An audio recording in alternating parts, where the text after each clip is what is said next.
He didn't even look up from his papers when she knocked. That was the thing Claire Hawthorne remembered most afterward. Not the words. Not the cold air of the 43rd floor conference room. Not the Manhattan skyline pressing against the glass like a painting nobody asked for. What she remembered was that Adrian Volkov, the man she had shared a bed with for 6 years, the man who once drove 4 hours in a snowstorm because she had a fever, and he couldn't sleep knowing she was alone. That man didn't even lift his eyes when she appeared in the doorway. She had come upstairs. That was her first mistake. Or maybe her last act of hope. She was never entirely sure which. She had waited 53 minutes in the lobby of Volkov Tower. She sat in one of those stiff chairs that were designed to look expensive rather than feel it.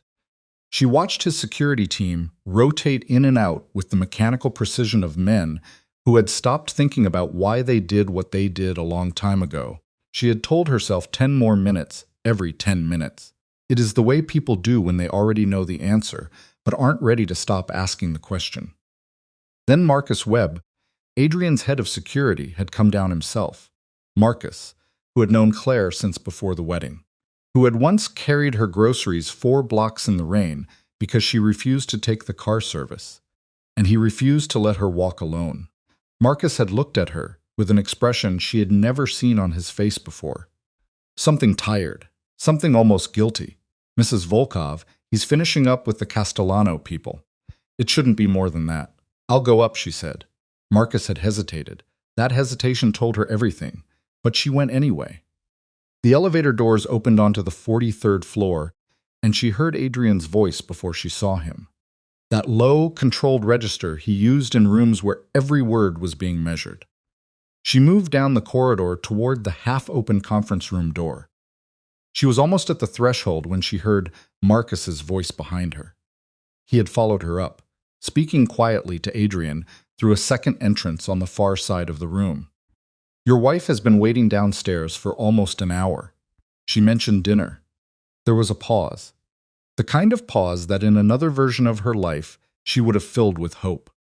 She does this every Thursday, Adrian said. His voice carried no frustration, no warmth either, just information being processed. It's a pattern. She's been asking about this particular Thursday for 2 weeks. I believe she wanted to celebrate something. Another pause, shorter. Marcus, a sound of papers moving. If Claire walked away today. Claire's hand found the doorframe. I wouldn't care. She didn't make a sound. That was the thing she would turn over later in the dark, in the first weeks and then the first months. She hadn't cried. She hadn't dropped anything. She hadn't made the small involuntary noise that usually escapes a person when something breaks inside them.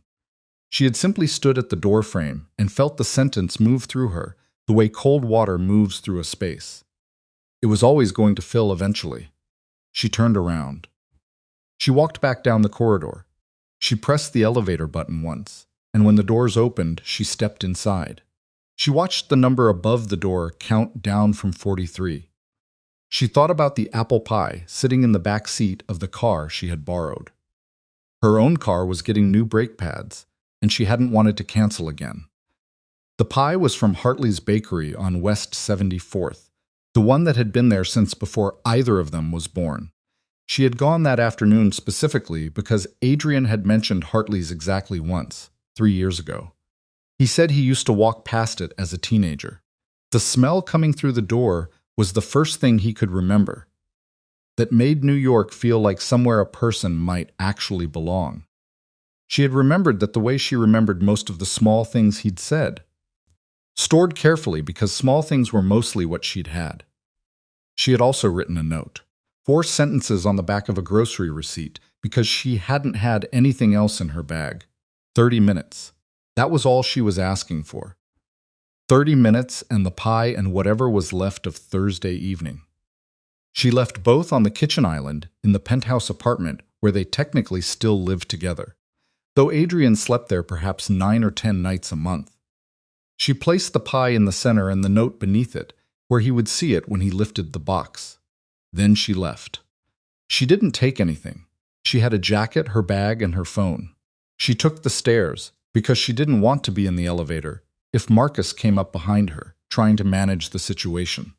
trying to smooth things over the way good staff smooth things over for powerful men whose wives occasionally became inconveniences. She walked 6 blocks before she felt her legs properly again. She had met Adrian Volkov at a benefit auction for a children's hospital. It was the kind of setting that made everything about what came after seem like a cosmic joke she hadn't been in on. She was 31. He was 34. She was there because a colleague had bought 2 tickets and given her one at the last minute. She had gone because she didn't have a good enough reason not to. He was there because he gave money to children's hospitals the way powerful men gave money to things that made them appear to be other than what they were. That was not a thing Claire understood at the time because she wasn't looking for it. What she saw was a man standing slightly apart from every group in the room. Not because he was shy, she understood that immediately, but because the room arranged itself around him the way water arranged itself around a stone. He had dark eyes and the kind of stillness that read at first as confidence, and only later, much later, revealed itself to be something closer to control. He didn't laugh at things that weren't funny. He didn't fill silences because they made him uncomfortable. He looked at her when she spoke. He actually looked.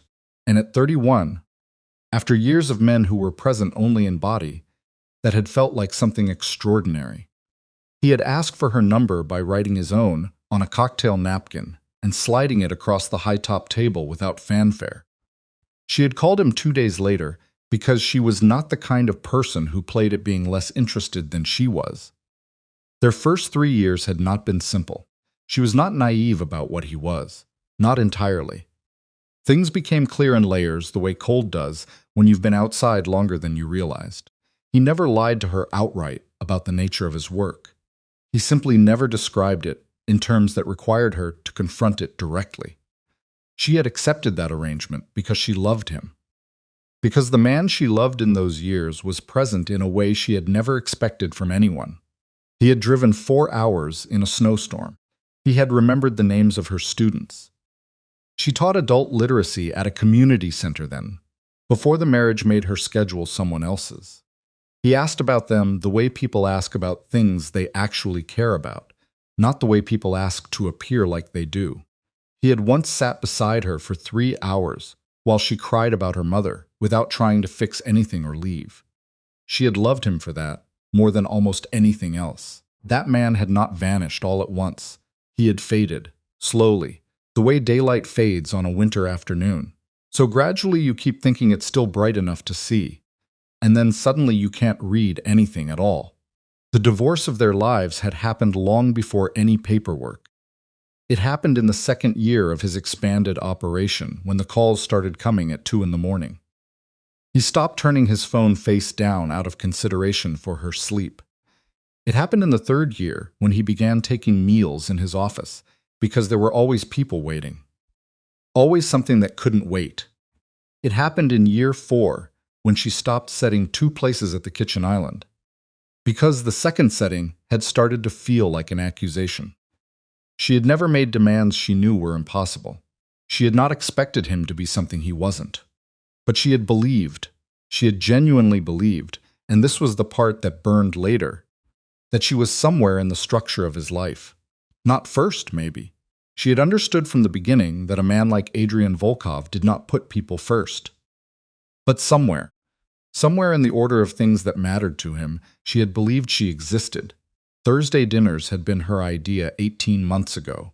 1 evening a week. That was the proposal she had made, with the same calm practicality she brought to everything. Not pleading, not an ultimatum, just presenting. 1 evening. Dinner, conversation, no phones. Whatever was left of them by then, she wanted to tend it the way you tend something you aren't ready to let die. He had agreed. He had meant it when he agreed. She believed that too, because she had watched his face. Adrian's face, when he was telling the truth, did a particular thing that she had never fully been able to describe, but would have recognized anywhere. But intentions and presence were different things. The empire had a gravity of its own. Thursday after Thursday he was late, or unavailable, or physically there, but so distracted he might as well have been on the 43rd floor. She had eaten alone. She had kept the food warm longer than was reasonable. She had stopped saying anything about it because saying something required a fight she didn't have left in her. Silence at least preserved something. Tonight was going to be different.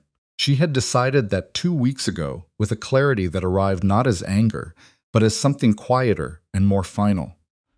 Tonight she was going to sit across from her husband, and she was going to say something she hadn't been able to say before.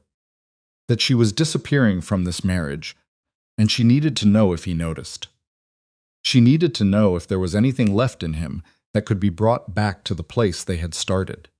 She had baked the pie herself, then thrown it out because it was lopsided, and she wanted it to be right.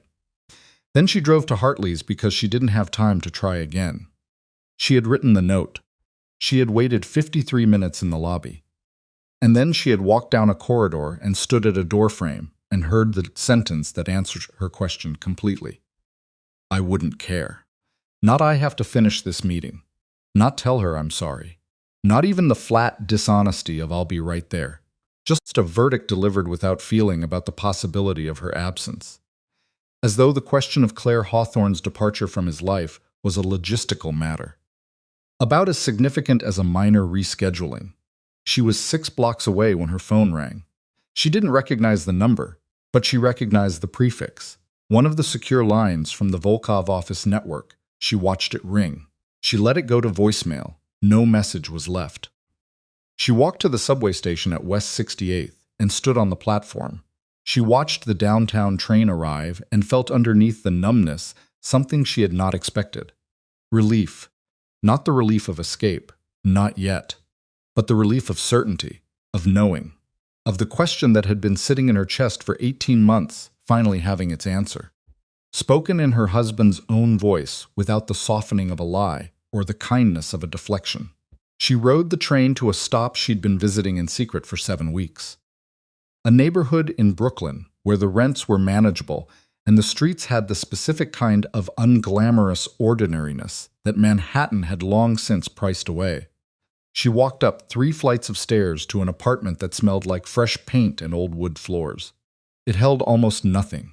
A mattress, a folding table, 2 chairs she'd found secondhand. Her books and stacked boxes, because she hadn't bought shelves yet. She had signed the lease on a Tuesday afternoon while Adrian was in Baltimore for a meeting she hadn't asked about. She had not told anyone. She had packed slowly over the preceding weeks, 1 bag at a time, removing things from the penthouse so gradually that the disappearance had happened too quietly for anyone to track. Clothes first, then the books she cared most about, then the framed photograph of her mother, the small ceramic bowl her former students had given her when she'd gotten married, the one with their handprints pressed into the clay. She hadn't taken the wedding photograph. She'd left that. She sat down on the edge of the mattress in the Brooklyn apartment and looked at her hands for a long time. The pie was still in the lobby of Volkov Tower. The note was in the penthouse kitchen. The wedding photograph was on the mantel above a fireplace that had been lit maybe twice in 3 years. She had not planned what would come next. She had only planned what she could no longer do. She could no longer wait in lobbies. She could no longer eat dinner alone beside a place setting that no one intended to fill. She could no longer be a woman who was present in someone's life without actually being in it. A woman who existed in the architecture of a marriage the way furniture existed in a room, noted as necessary for the appearance of the space, but never truly considered. If Claire walked away today, I wouldn't care. She lay back on the mattress. The ceiling of the Brooklyn apartment had a water stain in one corner shaped like nothing in particular. She looked at it for a very long time. Outside, the city moved the way the city always moved, without concern for any individual's private catastrophe. And Claire Hawthorne, who had waited 53 minutes, baked 1 pie and written 1 note asking for 30 minutes of time from a man who would not care if she walked away. She felt the first careful architecture of something new beginning to form, right in the place where the old thing had finally and completely broken. She did not cry. She had the feeling she would not cry for a while yet. The crying would come later in smaller and more unexpected pieces, and she would let it when it came. But tonight she only lay on the mattress in the Brooklyn apartment and breathed in and out, grounded in the plain specific fact of a space that was entirely, irrevocably her own. Adrian Volkov returned to the penthouse at 11:47. He saw the pie box on the kitchen island. He lifted it and read the note. She had asked for 30 minutes. She had said she missed him. She had signed it simply with the letter C, the way she always did. He placed the note back beneath the box and stood there for approximately 12 seconds.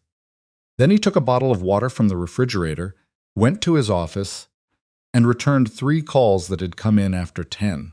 He did not wonder where she was. He told himself she was staying with her friend Diane, the way she did sometimes when he worked late, and she didn't want to rattle around the penthouse alone. He told himself she was fine. He told himself Thursday next week would be better.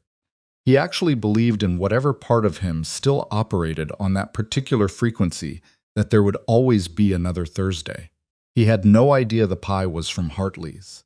He had no idea she had gone there specifically because of something he'd said 3 years ago. Something she had been holding all that time like something valuable. He had no idea about any of it. That was the precise nature of the damage he had done. Not that he had meant to cause it. But he had caused it so completely without noticing. The woman standing at the edge of his life had been there so long without anyone looking that she had simply, quietly, learned how to leave. The pie sat on the kitchen island for 2 days. Adrian walked past it Friday morning on his way to the coffee machine. He registered it the way he registered most things in the penthouse that weren't his, as background, as part of the furniture of a life he inhabited without fully occupying. He had meetings at 7, a call with the Marseille connection at 9, and a problem in the Newark operation that needed resolution before noon. He did not open the box. He did not reread the note. He told his driver he needed to be at Volkov Tower by 6:45, and he was. It was Marcus who found the note still tucked beneath the pie box Saturday afternoon. He came by the penthouse to drop off a briefing folder Adrian had forgotten. Marcus read it without meaning to. The paper was right there, unfolded. 4 sentences in handwriting he recognized immediately. Claire Hawthorne had the specific handwriting of a woman who had learned it before people stopped caring about handwriting. Deliberate, clear, each letter placed like it meant something. 30 minutes. That is all I'm asking for. I made something from Hartley's because you mentioned it once and I remembered. I miss you, and I think you've forgotten that's allowed. Signed. See, Marcus stood in the kitchen for a moment, with the note in his hand. Then he set it back exactly where he'd found it. He left the briefing folder on the counter beside the box and walked out. He did not say anything to Adrian about it. He told himself that wasn't his place. He'd been telling himself that for about 4 years now, and he was getting tired of how easy the excuse came. By Sunday, the penthouse had a particular quality to its silence that Marcus noticed when he returned for a secondary security sweep. Something different from the usual silence of a space whose owner was rarely home. This was emptier. He stood in the main hallway and looked at the side table where Claire usually left her keys and her lip balm. The small folded piece of paper with whatever was on her mind that week. Her running list of things she needed or wanted to remember. The table was clear. He went to the kitchen. The pie box was gone. The note was gone. He walked to the bedroom and opened the closet on her side. A thing he had no right to do and did anyway. He looked at what remained, which was the formal dresses she never wore. The shoes she'd bought for events she'd attended alone. The winter coat with the broken zipper she kept meaning to have fixed. The everyday things were gone. The things a person actually needed were gone. He closed the closet. He called Adrian. "She's not here," he said when Adrian picked up. "She's at Diane's." "Sir." Marcus kept his voice flat. "Her clothes are gone. The things she uses every day. This wasn't a weekend." There was a silence on the line. Not long.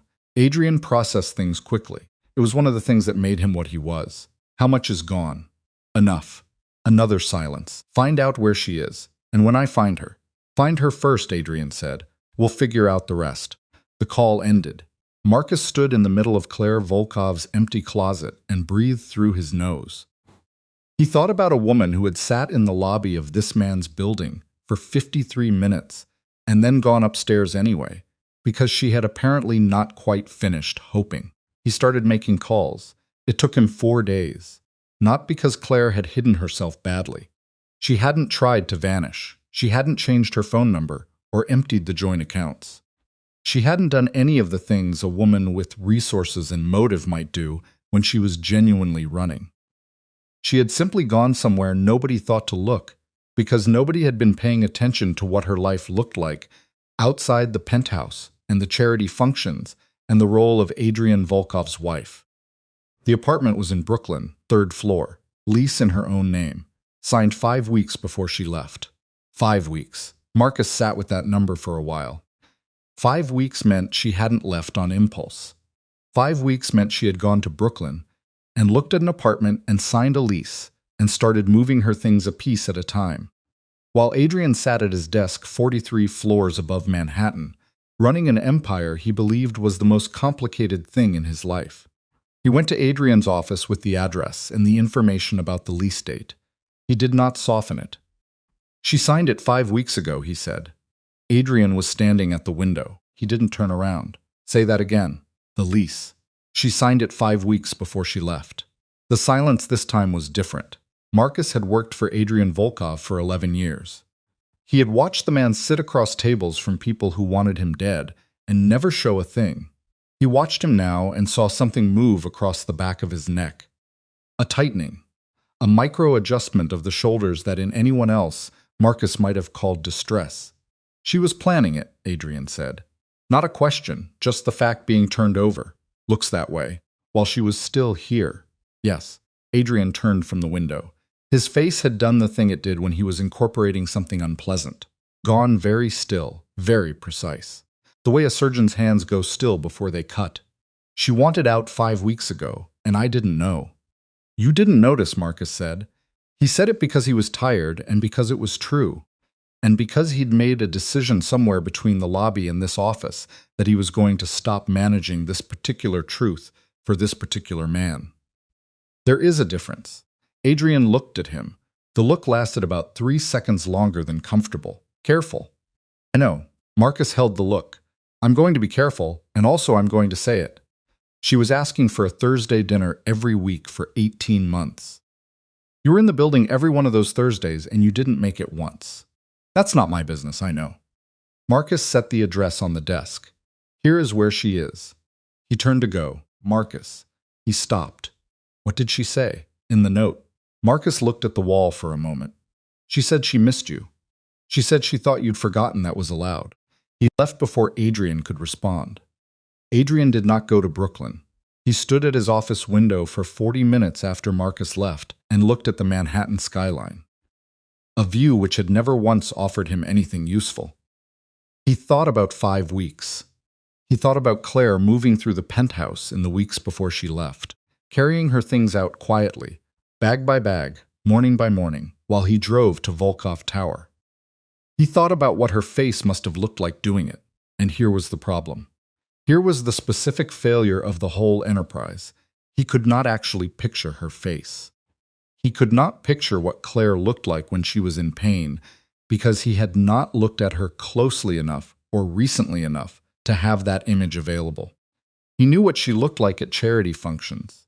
He knew what she looked like across a conference table when she was organizing something, efficient and composed. He knew what she looked like asleep, technically, because they had shared a bed for 6 years. But he had not watched her sleep in a long time, because he went to bed after her and rose before her. The specific geography of their lives had eliminated the ordinary overlapping moments where you actually saw another person. He did not go to Brooklyn. He told himself she needed space.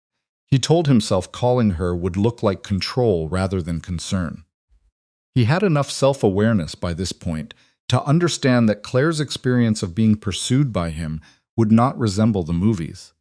It would not resemble anything with warmth in it, because he had given her no recent evidence that his attention meant care rather than management. He told himself he would give it a week. He lasted 4 days. He called on a Wednesday. She answered on the 4th ring, which meant she had looked at the screen and thought about it. Claire. A pause. Adrian. Her voice was even. Not cold, not warm. The voice of a person who had decided something and was standing behind it without drama. "I want to talk," he said. "Okay." He waited for more. There wasn't more. I mean, in person. I know what you mean, Claire. I don't think that's a good idea right now, she said. No heat, no shake. I think we should both take some time before we're in the same room. You left. He heard it come out harder than he intended.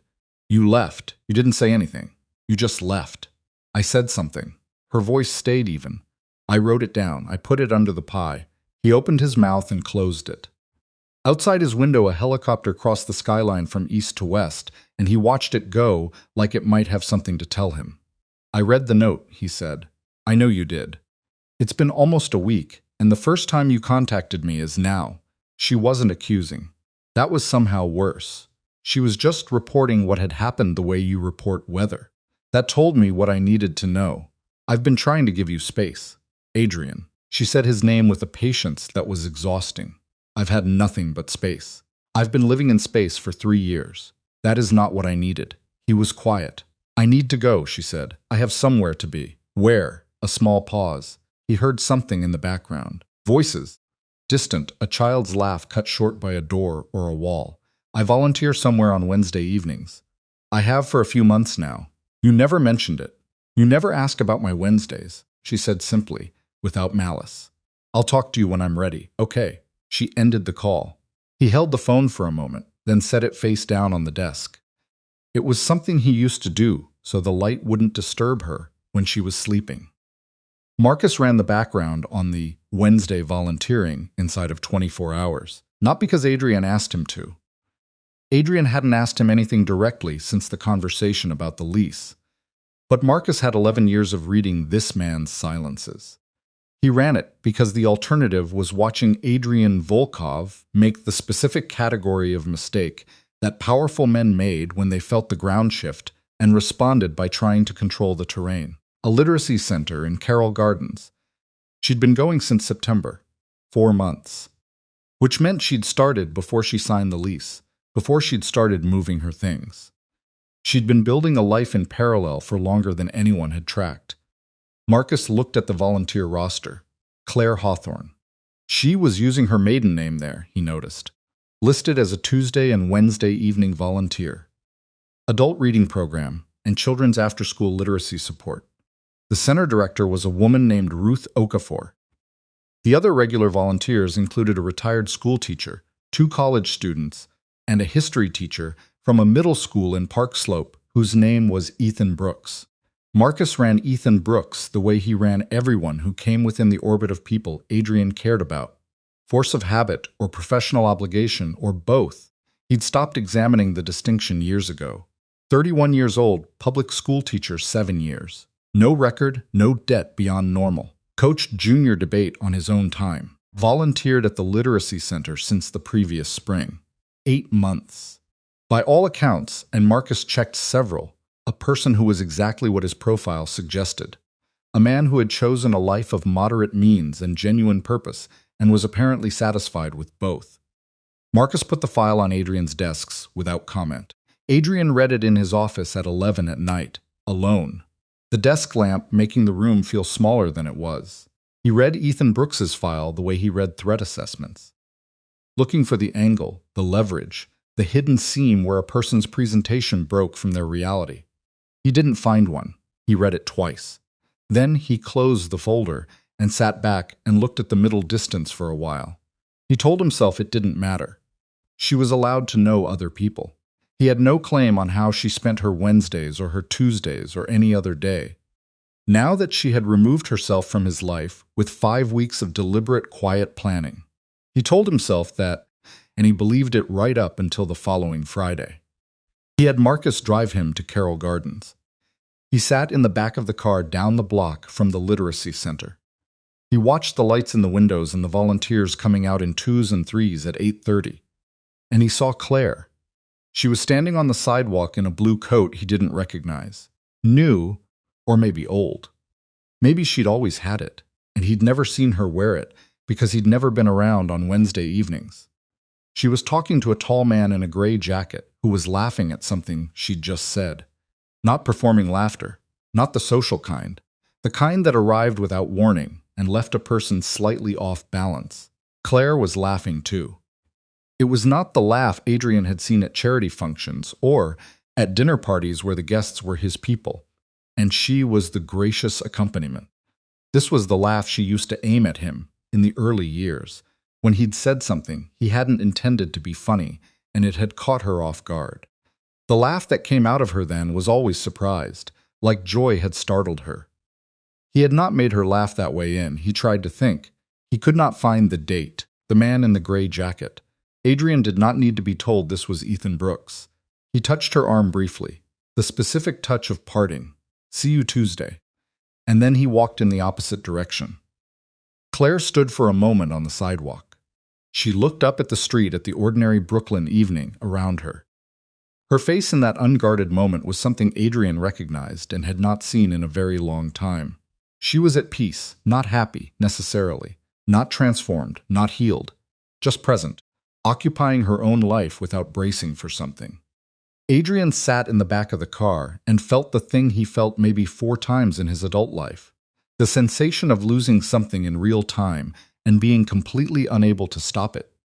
The ground going out from under the part of him that had always believed he could outmaneuver any situation if he thought about it correctly and applied enough force. No rival had taken her. No enemy had moved against him in that particular space. There was no threat to neutralize, no negotiation to win, no leverage to find. He had simply, through the sustained and ordinary mechanism of not paying attention, made himself irrelevant to the life of the one person who had ever been in his corner without wanting anything from him that he didn't want to give. "Take me back," he said to the driver. He did not say anything else. Back in his office, he stood at the window for a long time. Then he opened his desk drawer and took out the 4-sentence note on the back of a grocery receipt. He had, without fully deciding to, kept it since the night he found it under the pie box. He read it again. He read it the way you read something when you're finally reading it instead of just registering it. 30 minutes, that is all I'm asking for. I made something from Hartley's because you mentioned it once, and I remembered. I miss you, and I think you've forgotten that's allowed. He had mentioned Hartley's Bakery once, 3 years ago. He didn't remember saying it, and she had carried it all that time. That small, unguarded thing he'd said about a bakery he used to walk past. She had driven there specifically and gotten a pie and waited 53 minutes and gone upstairs anyway. And he had said he wouldn't care if she walked away. He sat down at his desk. The city below him moved through its Friday night with the indifference it brought to everything. Adrian Volkov, who had built an empire on the principle that a man should never show the precise location of what could hurt him. He put the grocery receipt note flat on the desk under his palm and pressed it there. He felt with a specificity that was almost physical, exactly what he had done. He reached for the phone, stopped, set it down. She had said she'd talk to him when she was ready. She had said it without anger, which was the most frightening version of that sentence. Anger meant residual investment. Anger meant the fire wasn't out. Even means the accounting is done. He was not a man who waited for other people's permission. He had not built anything by waiting. But he sat at his desk and he did not call. For the first time in as long as he could trace it, he understood. Not theoretically, not as a management principle, but in his body, in the tight place beneath his sternum, that he had run out of moves that belonged to him. Whatever happened next was hers to decide. And she was in Brooklyn, laughing in a blue coat he'd never seen, and becoming someone who didn't need 30 minutes of his time anymore. He had no one to be angry at for that, except the version of himself that had stood in a conference room 8 days ago and said, without looking up from his papers, that he wouldn't care. He had been wrong. He was beginning to understand in the slow and grinding way that certain truths arrive when they've been delayed long enough. Exactly how wrong he had been. He went back to the office on Saturday. Not because there was anything that couldn't wait until Monday. There wasn't, or there was always something, which amounted to the same thing at this point. He went because the Penthouse had started to do something to him that he didn't have a clean word for. It pressed. The rooms were the same rooms. The furniture was the same furniture. But the quality of the silence had changed in a way he felt in his back teeth. He found he could only tolerate it in increments of a few hours before he needed the controlled noise of the tower, the phones and the footsteps. the specific density of a building that existed entirely on his terms. He sat at his desk at 9 on a Saturday morning and looked at the grocery receipt note. Then he put it in the inside pocket of his jacket. It was not a decision he made so much as something his hand did while he was thinking about something else. Dominic Reyes was waiting outside his office when he arrived, which was not unusual. Dominic was Adrian's second-in-command and operated on approximately the same sleep schedule, which was to say a reduced and irregular one. Dominic was 42. He had been with the Volkov operation for 14 years, and was one of perhaps 3 people alive who could walk into Adrian's office without knocking and survive the experience. He knocked anyway. Out of what he maintained was professional courtesy, and what Adrian suspected was the specific caution of a man who had seen enough to know that certainty was expensive. "We have a problem in the Trenton pipeline," Dominic said. He sat down without being invited. "Luca's people are skimming." Adrian looked at him. "How much?" "Enough to mean it's not a mistake. They've been doing it in small amounts for about 6 weeks. Clean enough that it took our accountant 3 passes to catch it. 6 weeks. The same window as Claire's lease." Adrian noticed the coincidence and immediately put it aside because the part of his brain that ran the empire did not pause for personal metaphor, and also because noticing it felt like the kind of thing a man did when he was starting to organize his whole life around a loss he hadn't admitted yet. "Set a meeting with Luca," he said. "Tuesday. You want to handle it yourself. I want to understand it first. Set the meeting." Dominic nodded. He did not leave immediately, which meant there was more. Adrian had already read that from the particular way Dominic had sat down. Slightly forward, weight on the front of the chair, the posture of a man with a second piece of news that was worse than the first. "The Castellano alliance," Dominic said. "There is a complication."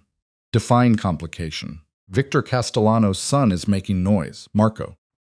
He was at a dinner in Hoboken Thursday night, and apparently spent a significant portion of it describing our operation in terms that weren't flattering. Who was at the dinner? Dominic produced a list. Adrian read it. 3 names on the list were people he would have preferred Marco Castellano not speak in front of. For reasons that were both business and political, and in 2 cases personal. Does Victor know his son is doing this? Unknown. My guess is he knows and is letting it happen, which is its own message. Adrian set the list down. "All right, that's it." "All right." "I heard you, Dominic." Dominic studied him for a moment, with the careful attention of a man who had learned to distinguish between Adrian's various silences. This one, Adrian could tell he didn't have a category for. "You look like you slept in your office," Dominic said. "I slept in my office. The Penthouse is fine." Adrian turned to look at the window. "Handle Trenton. I'll deal with Castellano." After Dominic left, Adrian sat very still for approximately 90 seconds. Then he picked up the phone and called Marcus. "I need you to do something," he said. "All right. The Literacy Center in Carroll Gardens. I want to know what Claire's schedule looks like. Not surveillance. I don't want someone following her. I want to know when she's there." A pause. Short but present. "Why?" "Because I want to know." "Adrian." Marcus used his name without the title, which was something he did rarely enough that it had weight when it happened. "What are you planning?" "Nothing that involves you." That is not an answer. It is the only one you're getting. He stopped. Then, because Marcus deserved something closer to honesty than that, "I want to see her. I'm not going to show up unannounced. I'm not going to use whatever I find to pressure her. I just want to know when she's somewhere I can." He stopped again. He didn't have the end of the sentence. "Can what?" Marcus asked quietly. "See that she's all right." There was a longer pause this time.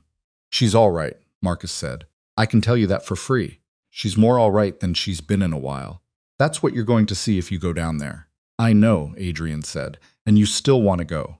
"Yes." Marcus exhaled slowly. "Tuesday and Wednesday evenings, 6 to 8:30. Sometimes she stays until 9. "Thank you." "Don't make me regret it," Marcus said, and ended the call. The Castellano meeting happened Monday. Not because Adrian had moved it up, but because Victor Castellano called Sunday evening and asked to meet, which was itself a message. Victor didn't ask. Victor proposed. A proposal delivered on a Sunday evening was either a de-escalation or a setup. Adrian had enough history with the man to know he needed to be in the room to determine which. They met at a restaurant in Midtown that they'd used for neutral ground conversations before. A private room in the back with one entrance and a kitchen exit that both of them knew about and neither of them mentioned. Victor Castellano was 67, silver-haired, and had the particular quality of men who had spent decades being deferred to. A settled patience, an economy of gesture. The air of someone who had learned that most problems solved themselves if you waited long enough. Marco Castellano was 34 and had not learned this yet. He was sitting at the table when Adrian arrived. That had not been part of the arrangement. Adrian registered it without showing that he'd registered it. He took a seat across from Victor, nodded at Marco once, with the minimal acknowledgement that conveyed both recognition and diminishment simultaneously, and waited. "I appreciate the flexibility," Victor said. "Of course," Adrian said. "I want to address something before we get into the quarters arrangements." Victor folded his hands on the table in the precise way of a man who had practiced appearing unhurried. "My son has opinions. I've heard." Marco shifted in his chair. He was good-looking in the aggressive way of men who'd been told so too often. A kind of permanent low-grade impatience, like he was always waiting for a room to catch up with his assessment of himself. "What you've heard is that I have concerns about the current structure of our arrangement," Marco said. "Which I do." Adrian looked at him without expression. "Then share them. The Trenton corridor. The split is wrong. The split was negotiated with your father 14 months ago. Market conditions change." Marco leaned forward. "Your operations expanded east. That expansion runs through territory we've historically managed. The current split doesn't reflect that. The split reflects the agreement we made." "Marco." Victor said the name quietly. Just the name. Marco sat back, but his jaw was tight, and his eyes hadn't moved. "I'm saying what's true. You're saying what's premature," Victor said, still quiet. He looked at Adrian. "My son's concern is noted. The arrangement stands until we renegotiate formally, which we will do at the appropriate time through the appropriate channels." He paused. "I apologize for the informal communication this week." He was talking about the dinner in Hoboken. He used the phrase informal communication with the specific delicacy of a man who had spent 40 years cleaning up after people who talked when they shouldn't. Adrian looked at Marco once more.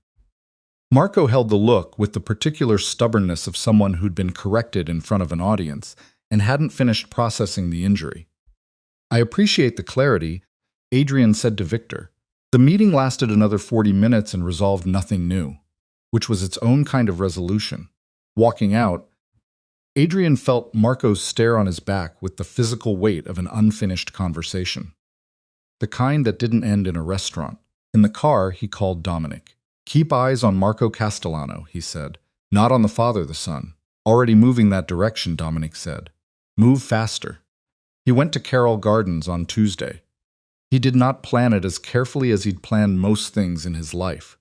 He told the driver to head there at 5:30. He gave the address of a coffee shop 2 blocks from the literacy center.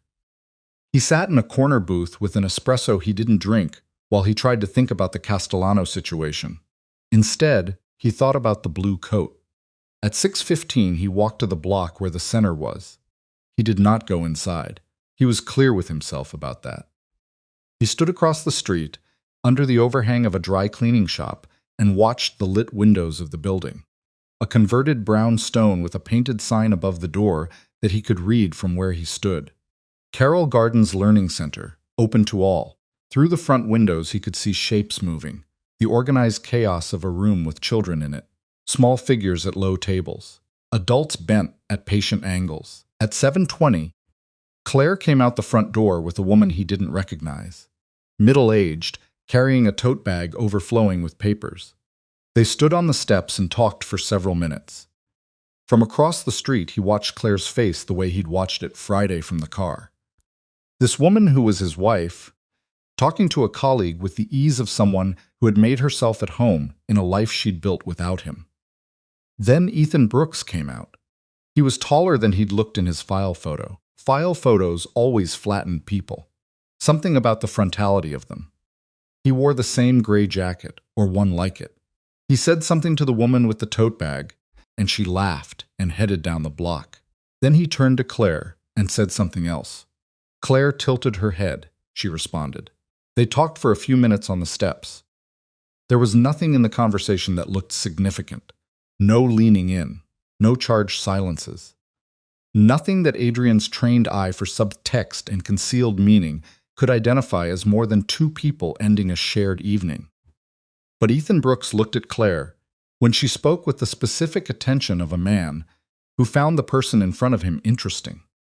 And Adrian was across the street watching this with his hands in his coat pockets. Feeling the specific misery of recognizing something he used to do and had stopped doing, and only now understood was a thing that could be lost. He walked back to the coffee shop. He sat in the corner booth. He looked at the espresso. He had spent 11 years building an organization premised on the principle that the most important thing a man could protect was his position. That weakness was invitation. That vulnerability was defeat. That the moment you showed the precise location of what could hurt you, someone would use it. He had built walls that functioned. He had maintained them at cost. He had maintained them so long and so completely that they had eventually, without his noticing, extended inward as well as outward. The man living behind them had gradually become as unreachable to his wife as he was to his enemies. He took the grocery receipt note from his jacket pocket and read it again at the corner booth of a coffee shop in Brooklyn. He was still reading it when his phone rang. It was Dominic. The call lasted 40 seconds. Marco Castellano had been to Newark that afternoon. He'd met with 3 of Luca's people. The same Luca whose operation had been skimming from the Trenton pipeline. He'd been there for 2 hours. Adrian put the phone down on the table. He looked at the note. He folded it and put it back in his pocket. He called Dominic back. "Bring Luca in tonight," he said. "Not Tuesday tonight. It's 9 o'clock. I'm aware of the time." A pause. "All right, where?" "The warehouse on Pier 17. And Dominic, don't announce it as a meeting." The silence on the other end lasted about 2 seconds. That was the thing about Dominic. He understood register changes. "Understood," he said. Luca Ferrara was 51, had run the Newark operation for 6 years, and was either the most straightforward man Adrian had ever employed, or the best actor. A question that had never fully resolved because Adrian had never had strong reason to push it. He was thick-set. Slow-moving, with a face that communicated roughly one expression in any given situation. It was the patient blankness of a man who had learned that most conversations went better when you waited to see where they were going before you contributed. He sat across from Adrian at a folding table in the Pier 17 warehouse at 9:45. Marcus was behind him, and 2 of Adrian's other security people were at the door. Luca looked at Adrian with the expression he always wore. "You want to tell me what this is about?" "I want you to tell me," Adrian said. "You're going to have to be more specific." The skimming, Adrian kept his voice level. 6 weeks, small amounts, consistent intervals. "I want to know who authorized it." Luca's face did something then. Not guilt, or not only guilt. Something more complicated that moved through his eyes and was gone. "I don't know what you're." Luca. Adrian's voice dropped a register. "We've worked together for 6 years. I'm not going to insult either one of us by pretending I'm not certain. I want to know who." A long pause. Luca looked at the table surface for a moment, then back up. "It wasn't the whole operation," he said. "It was 3 guys who authorized them." Another pause. This one had a different quality. A hesitation that wasn't about reluctance, but about calculation. About the specific arithmetic of what gets worse when you say it out loud. "Marco Castellano came to me 8 weeks ago," Luca said. "He said the arrangement with your organization was being renegotiated. He said some funds needed to move ahead of the formal agreement to establish the new terms." The room was very quiet. "He said it came from you," Luca said. "He said you were restructuring the alliance, and you needed liquidity moved quietly while the paperwork caught up." Adrian was still, completely still. The kind of still that in any other man would look like calm, and in Adrian Volkov, to anyone who knew him, looked like the moment before something became irreversible. "He said it came from me," Adrian repeated. "He used your name. He had details about the Trenton split that I thought only you and Victor. .. Luca stopped. His jaw worked. "I should have verified it." "Yes," Adrian said. "You should have." I understand if you will write down everything, every conversation, every amount, every person present. You will do that tonight, here, and you will give it to Marcus. Adrian stood. And then you will go home, and you will stay there until I contact you. Luca nodded. His face had the look of a man who had just understood the size of the thing he'd been standing next to without seeing it. Adrian walked to the far end of the warehouse and stood with his back to the room for a moment. The river was on the other side of the wall, and he could hear it faintly, the water moving with its own indifferent momentum. Marco Castellano had used his name. He had walked into his operation with the specific audacity of someone who believed he wouldn't be checked, or more precisely, of someone who wanted to be found out eventually, wanted the discovery to happen at a moment of his choosing, as the opening move of a confrontation he'd been building toward. The meeting on Monday had been theater. Victor's informal communication and his careful apology, possibly genuine, possibly the cover story of a man who knew what his son was doing and had calculated that plausible distance was more useful than complicity. Adrian didn't know yet. He needed to know. He turned around. Marcus was watching him from across the warehouse with the expression of a man who had processed the same information and arrived at the same place. Victor or not, Marcus asked. I don't know yet. Best guess. Adrian considered it honestly. Victor is 67 and has never moved recklessly in his life. Marco is 34 and thinks impatience is the same as strategy. He picked up his jacket from the back of the chair. Best guess is Victor knows but didn't direct it, which is its own problem. Because it means he let it happen. And then sat across the table from me on Monday and apologized for his son's informal communication. Adrian buttoned his jacket with the precise movements of someone controlling something with their hands, because there was nothing else available to control at the moment. Which means either he was testing how long it took me to find it, or he was hoping I wouldn't. What do we do? Adrian thought of Marco Castellano's jaw tight across the restaurant table, the particular stubbornness of a man who'd been corrected in public and wasn't done with it. The Hoboken dinner, the Newark meeting. The money moved through Luca's people in amounts small enough to look like errors, but consistent enough to be a message. I can reach into your operation and you won't see it coming. Except he had seen it. Not because he was looking. He hadn't been looking. He'd been sitting in a coffee shop in Brooklyn reading a note on a grocery receipt. But because Marcus had been looking, and Dominic had been looking. The infrastructure of 11 years of building something that didn't break was still functioning, even when the man at the center of it was thinking about a blue coat and a bakery on West 74th. We don't move on Marco until we know about Victor, Adrian said. That is the first thing. I need to know if the father is behind the son or behind the son. Marcus frowned. What is the difference?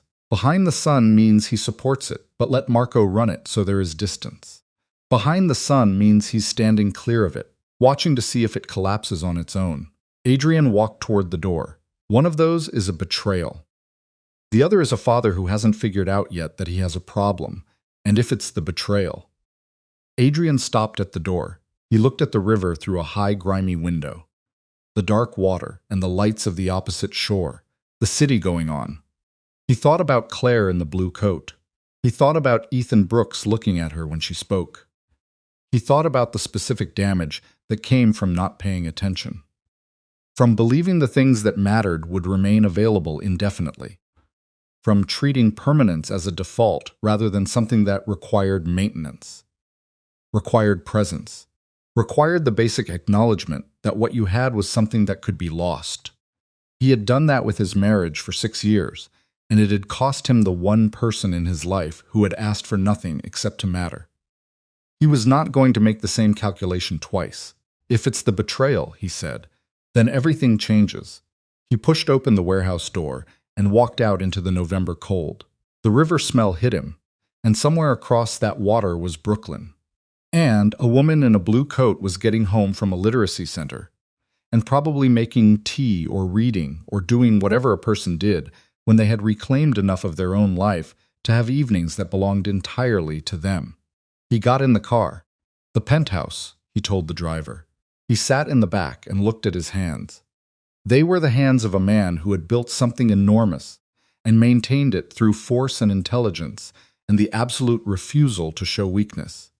And they were, at this moment, at 9:58 on a Tuesday night, the hands of a man who was beginning to understand that the greatest structural flaw in everything he'd built was that he had built it at the cost of the only part of his life that had ever been real. The Castellano situation would require a response.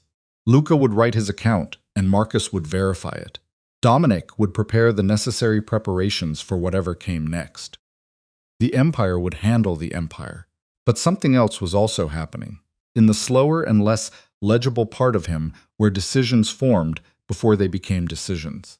Something that had started the moment he'd read a 4-sentence note on a grocery receipt and understood, with a clarity that felt like cold water, exactly what he had thrown away.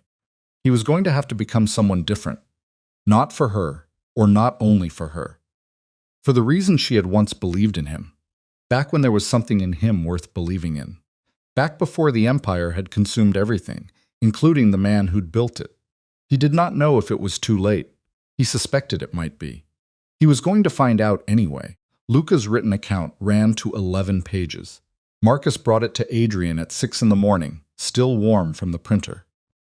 Adrian read it standing at the kitchen island in the penthouse with a coffee he kept forgetting to drink. The handwriting was Luca's. They'd asked him to write it by hand deliberately, so there would be no question later about editing or reconstruction. 11 pages of the particular penmanship of a man who'd grown up in a time when you wrote things with your body, not a keyboard, slanted dents, occasionally crossed out and rewritten. Luca had met with Marco Castellano 4 times over 8 weeks. The first meeting had been framed as a courtesy introduction. Marco presenting himself as the next-generation contact in the Castellano operation, someone Luca should know as the alliance evolved. The second meeting had introduced the idea of the fund movement, framed as a structural adjustment Adrian had approved. By the third meeting, Luca had his 3 men moving money in the precise increments that would read as rounding errors across 3 separate accounts. By the fourth meeting, Marco had brought a man Luca didn't recognize. He had sat quietly in the corner and said nothing, and whose presence Luca had found in retrospect significant enough to mention. He described the man in the corner in 2 sentences, heavy-set, late 40s, with a scar along the left jawline, and the specific quality of stillness that Luca associated with men who were paid specifically for what they did with their hands. Adrian read those 2 sentences 3 times. Then he took a photo of the page and sent it to Marcus. He texted 1 word, "Who?" Marcus called back in 4 minutes. "I think it's a man named Carver, Thomas Carver. He's not affiliated with the Castellanos directly. He's independent, but he's been used by 2 other families in the past 18 months for specific contract work." "What kind?" "The kind that ends things," Marcus said. "Permanently." Adrian set the coffee down. Marco brought a contractor to a meeting with Luca 8 weeks ago, before the Hoboken dinner. Before Monday's meeting, Adrian looked at the window. The November morning was gray and flat and offered nothing. "This wasn't about money," he said. "No," Marcus said. "It wasn't." He called Dominic at 6:15. Dominic arrived at the Penthouse at 6:45, which meant he'd been already moving before the call. Which meant Marcus had already called him. Which meant the 2 of them had been talking about this before they brought it to Adrian. Under any other circumstances, that kind of parallel communication would have bothered him. Today, it didn't. Today it meant the people around him had been paying attention when he hadn't been. He was going to have to find a way to acknowledge that which didn't involve him becoming someone he wasn't. "Tell me what you think," Adrian said when Dominic was sitting across from him. Dominic had the file Marcus had assembled on Thomas Carver open on his phone. He set the phone face down on the table, which meant he'd already processed what he needed from it. "Marco Castellano came into your operation 8 weeks ago using your name and moved money through Luca's people in a way that left a traceable thread. That thread leads back to you, not to Marco. On paper, Luca's operation diverted funds under the authorization of the Volkov organization." He paused. "If something happened to you in the next month, those accounts tell a story about internal skimming and mismanagement. Your people, your authorization. Marco's name is nowhere. Clean exit strategy, Adrian said. Clean origin story, Dominic said, for whoever comes in after. The sentence sat in the room for a moment. Victor, Adrian asked. I don't think Victor knows about Carver. Dominic picked up the phone again, looked at something, and set it back down. I think Victor knows about the money. I think he looked the other way on the Hoboken dinner. But Carver is a different category. If Victor sanctioned a contractor, he stopped. Victor's 67, and he's survived this long by being precise. Using a contractor against an allied organization is the kind of thing that starts a war he can't win. He's not stupid enough. Marco thinks he is, Adrian said. Marco thinks he's 3 steps ahead of everyone. That's the most dangerous kind of wrong. Adrian stood and walked to the window with his hands in his pockets. Below, the city was beginning its morning in the specific incremental way it always did. First, the delivery trucks, then the dog walkers, then the earliest of the office workers. Each category of person occupying their designated slot in the daily architecture of a city that moved whether or not you were paying attention. Where is Carver now? He said. That's the part I don't love, Dominic said. We lost him Thursday. Adrian turned. Say that again. He was in Hoboken Tuesday. We picked up his trail Wednesday morning. Thursday, he dropped off everything. Phone, cards, all of it. The silence in the penthouse was the kind that had weight. He's already in the city, Adrian said. It wasn't a question. That's my read. Adrian looked at Marcus, who had been standing by the door with his arms at his sides, the expression of a man who had already done the math and didn't like the answer. Security rotation, Adrian said. Doubled last night, Marcus said, when Dominic told me about Carver. The tower covered. Your regular entry points are being varied. Car rotation starts today. Marcus paused. And I've asked 2 people to keep eyes on the Carroll Gardens building. Adrian looked at him. She's your wife, Marcus said simply. Until she isn't, she's a potential pressure point. The thing that moved across Adrian's chest at that. The specific and visceral objection to Claire being anywhere in the proximity of this. It was something he kept off his face with the practice of 20 years. But his hands inside his coat pockets closed into fists. She doesn't know anything about any of this, he said. Doesn't matter what she knows. He was right. Adrian knew he was right. A contractor who'd gone dark in a city he was already in didn't need the target to have told his wife anything. He needed leverage points. He needed angles. 2 people isn't enough on the Carroll Gardens building, Adrian said. 4 then. And she can't know they're there. She won't. He called Victor Castellano at 8 in the morning and asked for a meeting that day. Victor's assistant said Mr. Castellano was unavailable until Wednesday. Adrian called Victor's personal cell, which he had and had never used. Using it communicated urgency, and urgency was information. Victor picked up on the second ring. Today, Adrian said, not Wednesday. It is not a request. Another pause. Longer. 4 o'clock, Victor said. The usual place. Somewhere else. I'll send you an address. He ended the call. He looked at Dominic and said a location. Not anywhere we've used before. I want it controllable, and I want it ours. Dominic was already on his phone. Adrian went to his bedroom and changed his jacket. He stood in front of the closet for a moment, his side of the closet which remained intact. Fully stocked, every suit and shirt in its designated position, the way everything in his professional life was designated and positioned. Then he looked at the other side. The dresses and the winter coat with the broken zipper. He thought about Claire in a Brooklyn apartment on a mattress without a bed frame. Building something from nothing while he stood here with 11 pages of handwritten betrayal sitting on his kitchen island. He closed the closet and went back to work. The afternoon moved fast in the specific way of days with too many things in them. Dominic arranged a location, a private dining room above a restaurant on Varick Street. The owner owed Adrian a favor significant enough that the man had never once asked for anything in return. Marcus ran a secondary security check on all entry and exit points. Luca called at noon from home and said one of the 3 men from his operation had not reported in that morning. It introduced a new variable that Adrian absorbed without visible reaction and then immediately began moving resources around. They found the man, Danny Rourke, 33, 4 years in the Newark group at 2 o'clock. He was fine.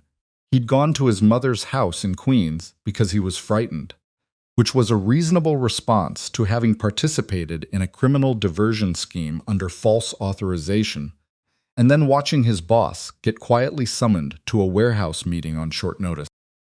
Marcus spoke to Danny Rourke in his mother's Queens kitchen. He communicated that he should stay there, that staying there was in his significant interest, and that Adrian Volkov's organizational memory was long but not infinite. Acts of cooperative stupidity were remembered differently from acts of deliberate betrayal. Danny Rourke said he understood. He looked like he meant it.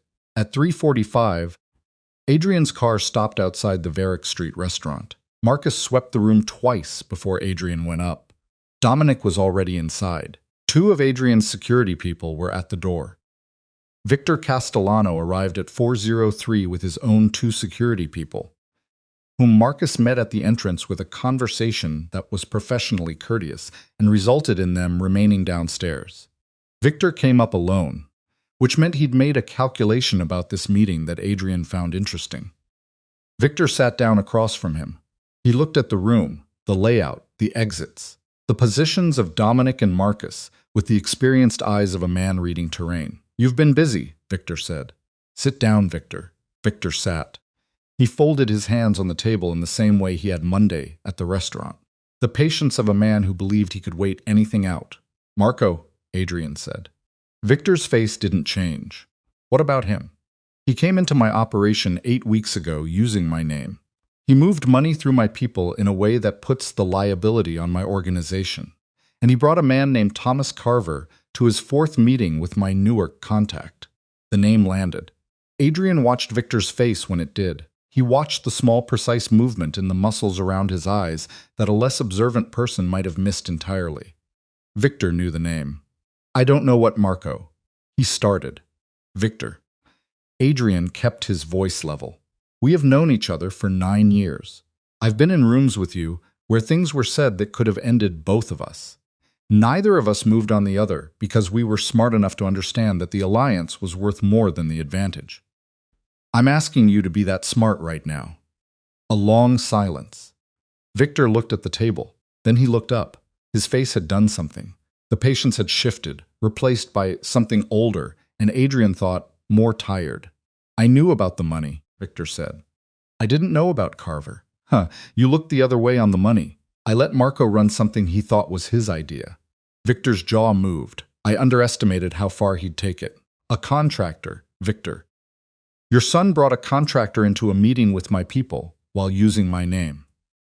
Do you understand what that means if something happens to me in the next 30 days? Every thread leads back to an internal failure in my organization. Marco's name is clean, yours is clean." He stopped. "Was that the plan? Or did your son go further than you knew?" Victor was quiet for a long time.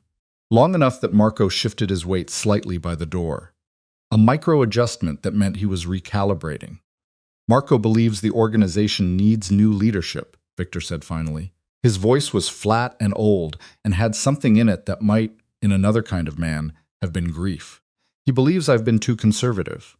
He believes the alliance with your operation has limited our growth. And you. I believe," Victor said carefully, "that my son is 34 years old and has never lost anything." The sentence fell between them like something heavy. "Where is he now?" Adrian said. "I don't know. That is not acceptable. I know it is not." Victor looked directly at him for the first time since sitting down. "Adrian, I will find out where Carver is. I will call him off. I will handle Marco." "How? That is my business. When a contractor your son hired is somewhere in the city, and I don't know where, everything is my business." Victor put his hands flat on the table. "Give me 24 hours. Adrian looked at him, at the hands flat on the table, the gesture of a man offering himself as a guarantee. The oldest kind of bond in the world they both inhabited. 18, Adrian said. Victor nodded. He stood. He picked up his jacket with the movements of a man who was carrying something that had just gotten substantially heavier. At the door, he stopped without turning. "I didn't know about Carver, Adrian." "I believe you," Adrian said. "That's the only reason you walked out of this room." Victor left. Dominic exhaled slowly from the corner. "You believe him." "About Carver, yes." Adrian stood, buttoned his jacket. "About not knowing his son was going to get here, I'm not sure he didn't know and simply didn't stop it. What's the difference at this point? The difference is what comes after. Adrian picked up his phone. A father who didn't see it is manageable. A father who looked away is a different conversation. He looked at Dominic. I want eyes on every Castellano property in the metro area. I want to know when Marco moves. And if Victor finds him first, then Victor and I will have a different conversation about what it means to handle something. He was in the car at 6:15, heading back to the tower when Marcus called. The man on the Carroll Gardens building, Marcus said. He called in 10 minutes ago. Claire left the center at 5:45. She wasn't scheduled to be in today. Adrian's chest tightened. Where is she now? Home. Brooklyn apartment. She's inside. Why did she leave early? We don't know. She came out the front door, stood on the steps for about 2 minutes, then walked home faster than her usual pace. A brief pause. She might have noticed one of mine.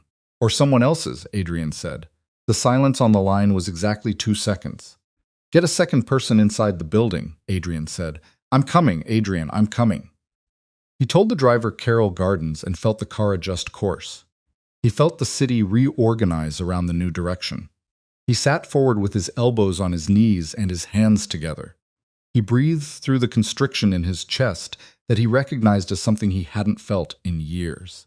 Maybe ever in quite this specific form. Not fear of dying, which he'd made peace with as a professional consideration a long time ago, but fear of Claire alone in a Brooklyn apartment being anywhere near the consequences of a life she had removed herself from with 5 weeks of quiet planning and not a single word of accusation. The car crossed the bridge at 6:28. He watched the lights of the city behind him and forward of him. He thought about Marco Castellano somewhere in those lights, 34, and convinced of his own position. Holding a strategy that required a contractor and a dead man, and was now coming apart at the seams because he'd underestimated the infrastructure of what he'd moved against. He thought about Carver.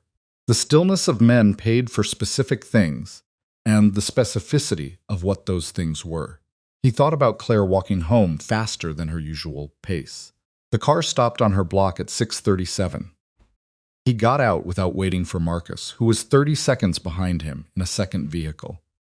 He walked to the building entrance and pressed the buzzer for her apartment. He felt the specific and unfamiliar sensation of being a man who no longer had any right to be here and was here anyway. Because the alternative was sitting in a car knowing she was alone and possibly frightened and believing it was none of his business. Static. Then her voice through the intercom. Cautious. Who is it? It's me, he said. He didn't say Adrian. He said me because in 6 years of marriage, me had always meant him. Old habits were structural. A long pause. So long he thought she was going to leave him at the door. The buzzer sounded. He went up 3 flights. Her door was open an inch when he reached the landing. Not fully open, not closed. He pushed it and stepped in. The apartment was small and warm and smelled like wood floors and the specific kind of tea she'd been drinking since before he knew her. There was more in it now than he'd imagined from Marcus's description. A small bookshelf assembled crookedly against the far wall, the stacked boxes of books, with perhaps a third of them unpacked.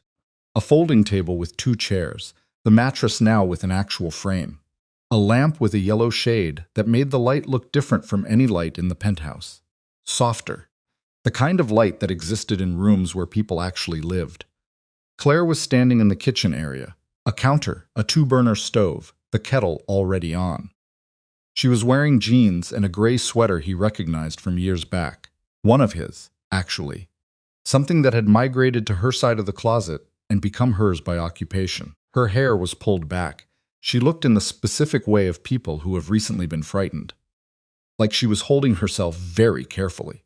You buzzed me in, he said. I know I did. She looked at him. Her face was doing the controlled thing. The thing she did when she had decided to be composed and was succeeding at a cost. There was a man outside my building this morning, and a different one this evening. They are mine, he said. I know they're yours, she said. That's why I buzzed you in. Because if your people are outside my building, I want to know why. He stood in her apartment with his coat still on. He looked at his wife and felt the full weight of what he was about to tell her. Not the details. not the operational specifics she didn't need and he wouldn't give her, but the shape of it, the fact of it. The truth that his world had sent something in her direction without her consent or knowledge. "There's a situation," he said. "It doesn't involve you directly, but someone may be using pressure points, and I needed to know you were." He stopped. "I needed to know." "A pressure point," she repeated. Her voice was even. "That's what I am. That's not." He exhaled. "No, that's not what I said. You said someone may use pressure points. I'm the only person you've put security on, Adrian. I'm not a part of your world anymore. I left. Which means the only reason I qualify as a pressure point is because whoever this is knows that you." She stopped herself. The kettle began to sound. She turned and took it off the burner and poured water into a mug. She did it with the practiced efficiency of a woman managing a situation with her hands because it was better than managing it with her voice.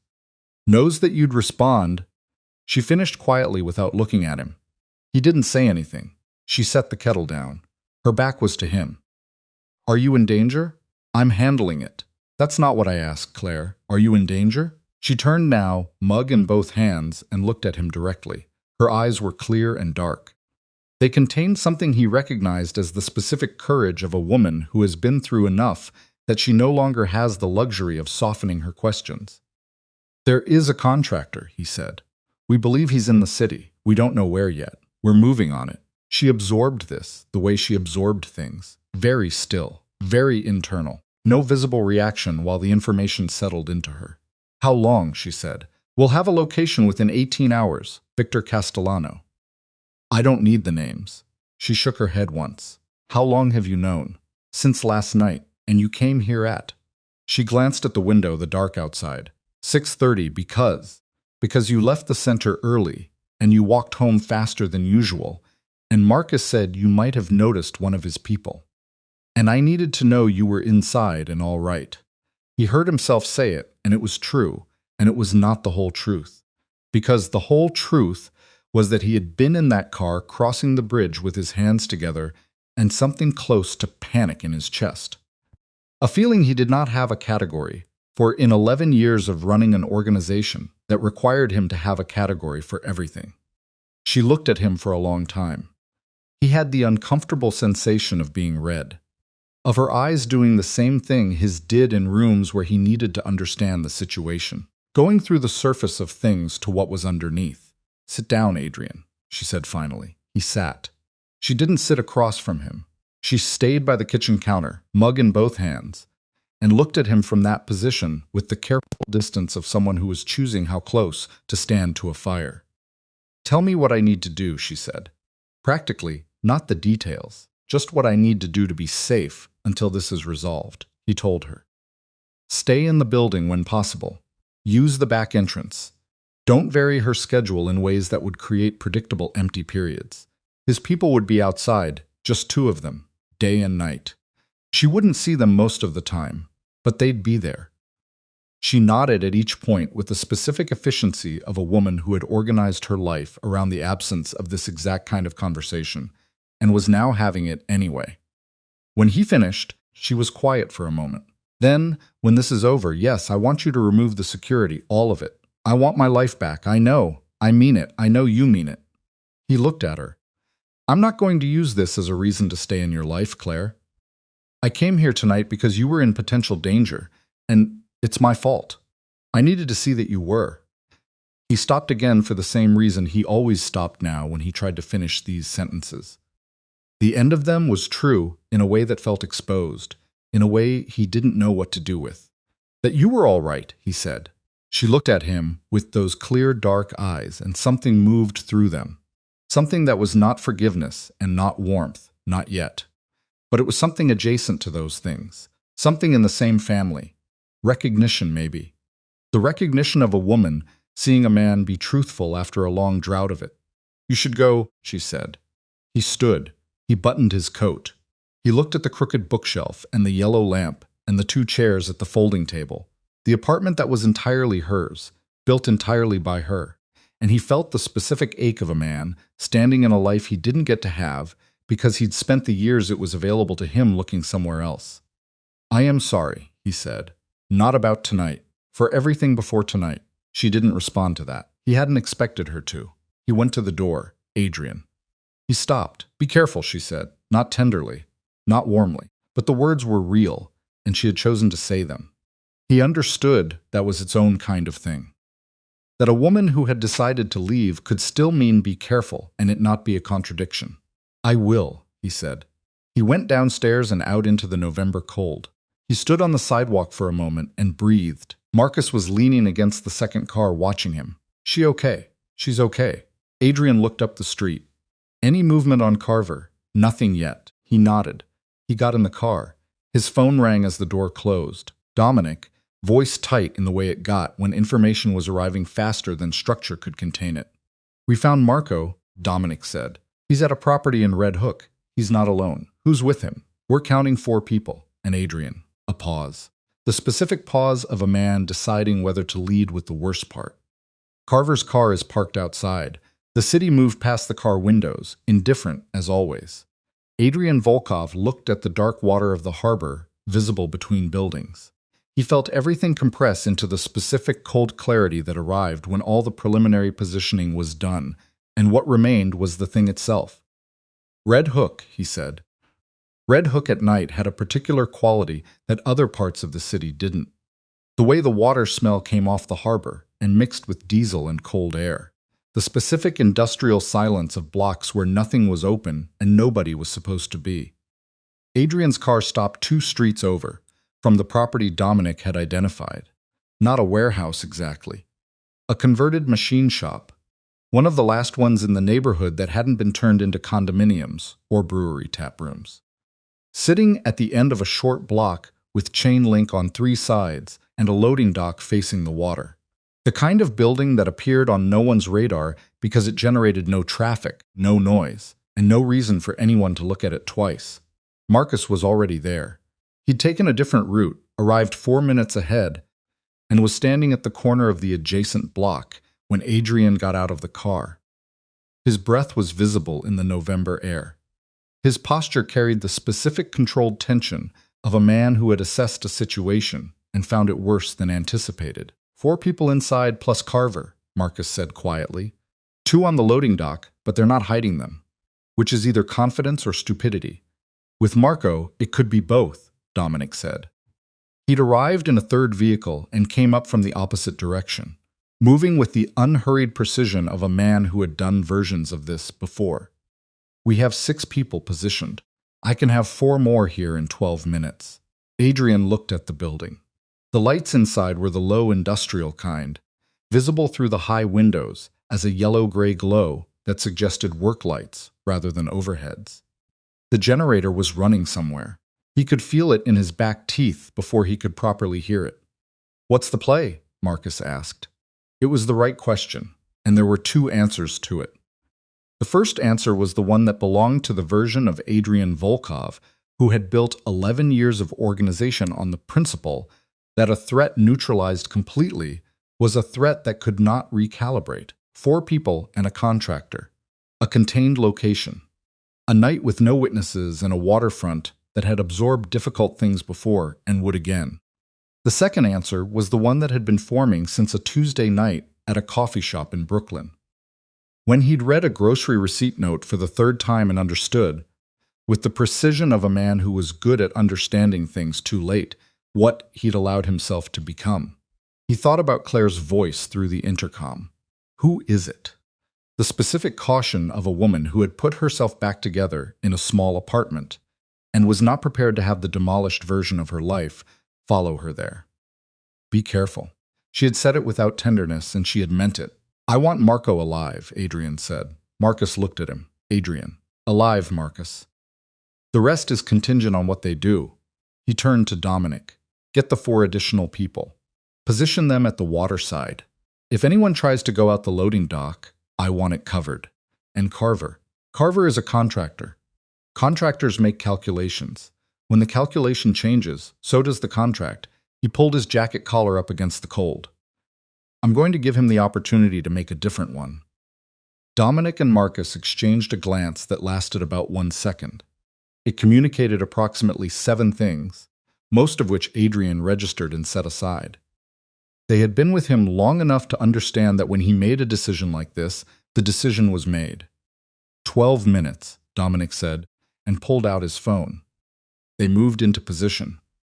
The approach to the building took 6 minutes of careful movement through the dark, hugging the chain link, crossing a patch of broken asphalt that had to be navigated without sound. Coming around to the north face of the building, where a secondary entrance gave way to a short corridor before opening into the main floor. Marcus went first. The door was unlocked. It told Adrian that either Marco's people were careless, or they'd been expecting the possibility of visitors, and decided confidence looked better than caution. The corridor smelled like machine oil and old concrete, and something metallic that Adrian didn't try to identify. Marcus moved through it with his hand up. 4 fingers, meaning 4 individuals located. Then 3 fingers pointed left, 1 right. Adrian came in behind him with 2 of their people at the rear. What he saw when the corridor opened into the main floor was Marco Castellano sitting at a folding table with a lamp on it. A bottle of something amber-colored with 2 glasses poured, and the specific posture of a man who had been waiting and was irritated that the waiting had taken this long. Carver was standing against the far wall. The 2 men from the loading dock were behind Marco, standing the way men stood when they'd been told to stand there and look significant. Marco looked at Adrian when he came through into the light, and his face did something complex. Surprise first, then the rapid suppression of surprise, then the specific expression of a man deciding in real time whether what had just happened was a setback or could be repositioned as something else. "Well," Marco said.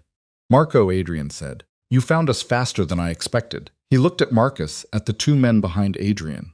He did the arithmetic and his jaw moved slightly. "How many outside?" "Enough," Adrian said. Marco looked at Carver. Carver hadn't moved from the wall. He was exactly what Luca's 2 sentences had described. Heavy-set, late 40s, the scar along the left jawline, and the absolute stillness of a man who was not afraid and was also not doing anything until the situation resolved into a clear direction. His eyes moved from Adrian to the entrances, and back in the unhurried way of someone conducting a professional assessment rather than a personal one. Adrian looked directly at Carver, Mr. Carver. Carver looked at him without expression. "I'm going to have a conversation with this man. When it's over, I'd like to have a separate conversation with you about the current terms of your engagement and whether they still make sense given the present situation." He held Carver's eyes for another moment. "I'd appreciate it if you'd wait." Carver was quiet for 3 seconds. Then he said, "I'll wait," in the flat tone of someone stating a logistical position rather than granting a favor. He crossed his arms and leaned back against the wall.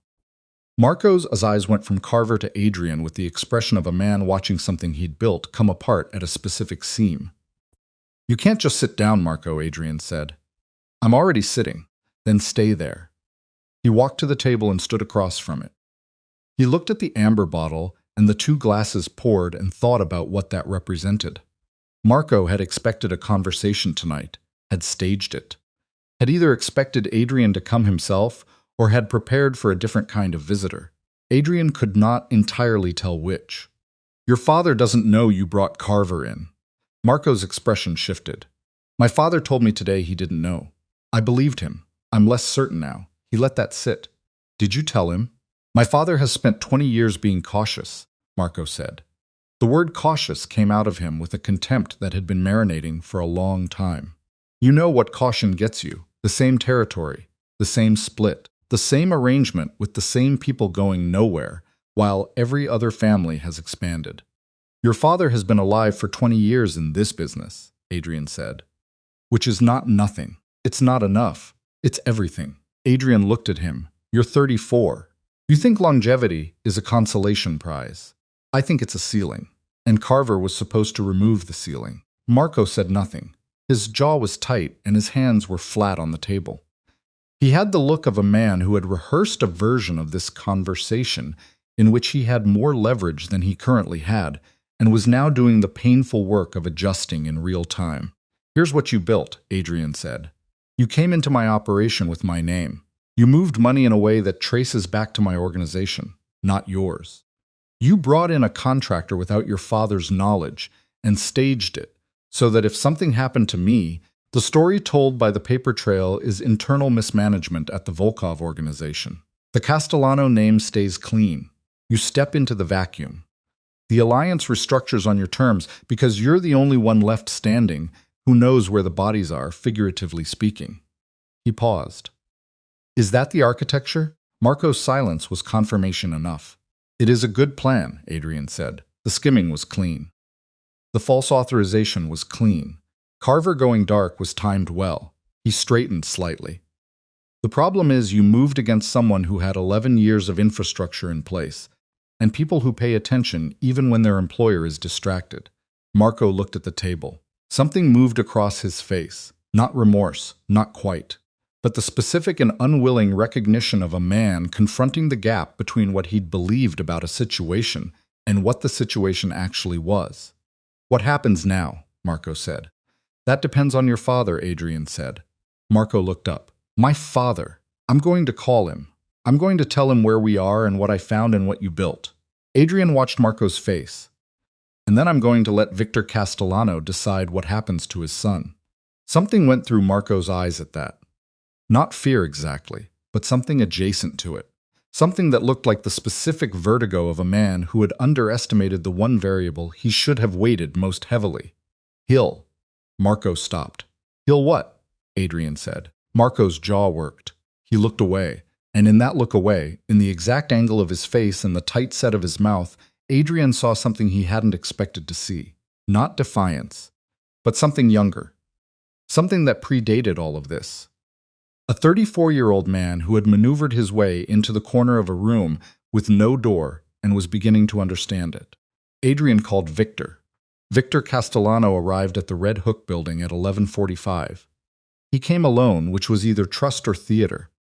When he walked through the north entrance and into the light and saw his son at the folding table, his face did the one thing Adrian had never seen it do in 9 years of knowing him. It broke, just for a second, just in the eyes. The specific fracture of a man looking at the consequence of something he'd let go too far. Something he'd watched developing and told himself he could manage, and then discovered in the most unmanageable way possible that he couldn't. He sat down at the table across from Marco. Adrian stepped back. This was not his conversation to run. He understood that with a clarity that surprised him. The clarity of a man who had been in enough rooms to know the difference between the situations that were his and the situations that belonged to other people's specific accountings. He walked to where Carver was still standing against the far wall. Carver watched him approach without moving. The man who hired you is having a conversation with his father, Adrian said quietly. How that conversation ends will determine whether the contract is still viable. Contracts end when clients end them, or when I end them, Carver said. His voice was low and had the quality of something that had been stripped down to function. No warmth, no effect, nothing extra. I understand that. I'm not asking you to break anything. I'm asking you to wait for the conversation to finish. I've been waiting. I know. I'm asking you to keep waiting. Carver looked at him with the eyes of a man running calculations that had nothing to do with sentiment and everything to do with probability. You're not what I expected, he said. What did you expect? Marco described you as someone who managed by distance, someone who'd been distracted. He said the last word without emphasis. The way a professional said things that weren't judgments, just data.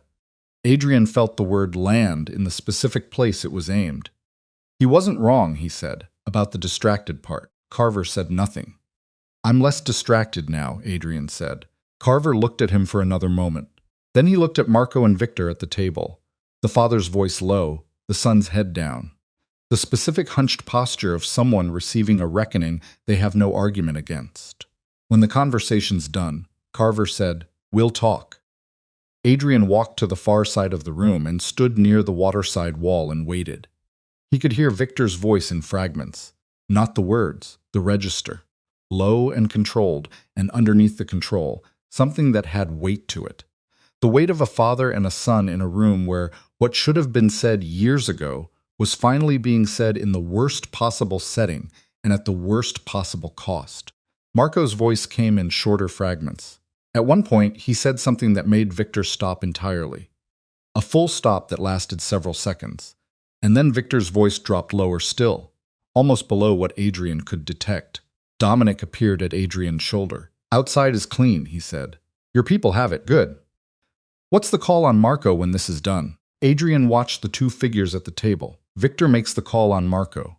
Dominic was quiet for a moment. "That's a change." "It's his son," Adrian said. "It's your life that was." "I know what it was." He looked at Dominic. "We're not starting a war with the Castellano family over a 34-year-old who got ahead of himself and ran a plan that didn't work. Victor will handle it. The message will be clear enough. And if it isn't, then we have that conversation later. With evidence. With leverage. With the full record that Luca wrote in his mother's handwriting across 11 pages. He turned back to the table. But that's not where we are tonight. The conversation between Victor and Marco lasted 31 minutes. When it ended, Victor stood and buttoned his jacket. He looked across the room at Adrian with the expression of a man who had just paid something he couldn't get back. He walked to where Adrian stood. "The Trenton accounts," Victor said, "was Victor's to carry." "The alliance," Adrian said. Victor looked at him directly. "If you want it." 9 years is something, Adrian said. "I don't throw away something because one person tried to take what they hadn't earned." Something moved across Victor's face. Not gratitude, exactly, but something in that direction. The acknowledgement of a man who had been offered more than he expected after delivering less than he should have. "I'll be in touch about the formal restructuring," Victor said, through appropriate channels. "Of course." Victor looked at his son once more. Marco still at the table, not looking at either of them, and then he walked out of the building. Adrian crossed to Carver.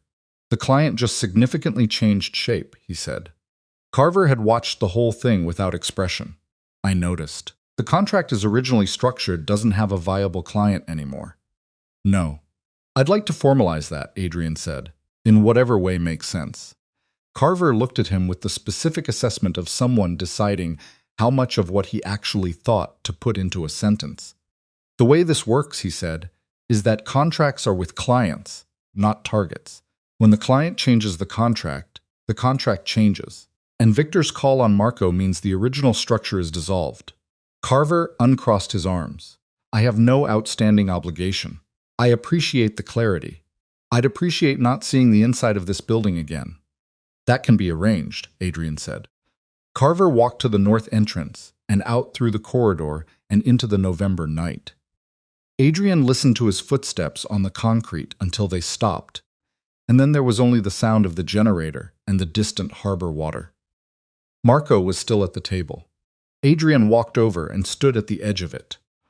Marco looked up at him with the eyes of a man who had been comprehensively defeated. Doing the painful, necessary work of sitting inside that fact without anywhere to redirect it. "Your father loves you," Adrian said. In case that was unclear from the last 30 minutes, Marco said nothing. "That's the only reason you're sitting at this table instead of at the bottom of the harbor." He said it without heat, factually. "I want you to understand that." "I understand it," Marco said. His voice was rough. Something had gone out of it. The impatience, the barely suppressed contempt that had been in every syllable at the Midtown restaurant on Monday. "Good." Adrian straightened. "I'm going to remember this. Not to use it. But I'm going to remember it, and I want you to know that. Because the kind of man who forgets this kind of thing is the kind of man who ends up in a room like this again." He turned to go. "Volkov." He stopped. "I thought you were." Marco stopped. Started again. "I thought you were the kind of man who'd already stopped caring about the things worth caring about." His voice was unsteady in a way it hadn't been all night. "I thought you were distracted. Soft." He looked at the table. "That's why I thought it would work." Adrian stood there for a moment. He thought about a note on a grocery receipt. About 53 minutes in a lobby. About a pie from Hartley's Bakery and a blue coat he'd never seen. And a woman's laugh in a Brooklyn evening that had reached across 2 lanes of traffic and hit him in a place nothing else had touched in years.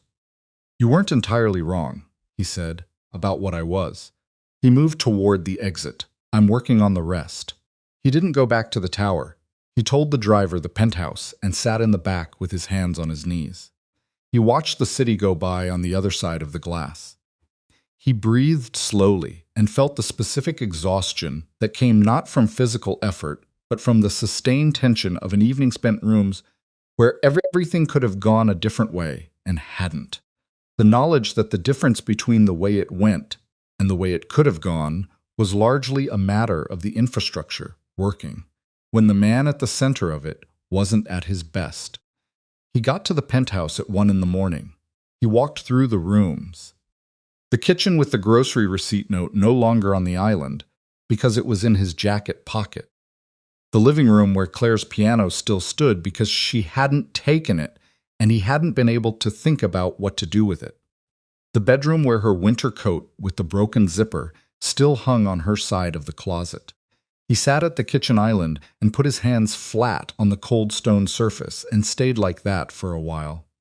Then he picked up his phone and sent a message to Marcus. Carroll Gardens is clear. Stand down the secondary. Keep the building watch through the week, then remove. Marcus replied in under a minute. Understood. You all right? Adrian looked at the question. Then he typed, getting there. He went to bed at 2 and lay on his back and looked at the ceiling. He thought about nothing for a while, which was something he hadn't been able to do in weeks, and eventually slept. The weeks that followed moved differently than any weeks he could remember in the past several years. The Castellano situation resolved in the way Victor had promised. The Trenton accounts were made whole by the second week of December, transferred with the clean efficiency of a man honoring a debt he was ashamed of. The formal alliance restructuring happened through Dominic and Victor's new primary contact, a woman named Sophia who was professional and precise and made every conversation significantly more productive than the ones that had involved Marco. Marco himself disappeared from the organization's orbit entirely. Adrian heard through secondary channels that he'd gone to the Castellano family's interests in Miami, a reassignment that had the character of both exile and protection. Luca's operation in Newark was restructured. 3 men were removed and replaced. Luca remained on a shorter arrangement with more oversight. Something had permanently changed in his posture around Adrian, a specific and chastened awareness that had replaced the comfortable assumption of unexamined loyalty. Adrian let it replace it. He didn't punish Luca beyond the restructuring. He'd been used by someone skilled at using people. The use had relied on the specific assumption that a man could invoke Adrian Volkov's name and not be checked because Adrian Volkov was distracted. That assumption was no longer available. He came into the tower at 7 instead of 6. He left at 7 instead of midnight. He assigned Dominic broader operational authority over the daily management of the empire and trusted him to use it. Dominic did, with the careful diligence of someone who had been waiting years for the responsibility and was not going to squander it. He learned to cook. Not well. He was not a man with natural aptitude for things that required patience and sensory attention operating simultaneously, but adequately. He cooked 3 nights a week in the Penthouse kitchen, following recipes he found on his phone. With the same focused intensity, he brought to briefing documents, treating garlic and salt with the same seriousness he brought to threat assessments. The results were uneven. He ate them anyway. He went to Hartley's Bakery on West 74th on a Saturday morning in November, 3 days after Red Hook. He stood outside it for a minute first, the way Claire must have stood outside it. And then he went in and bought a coffee and sat at one of the 3 small tables.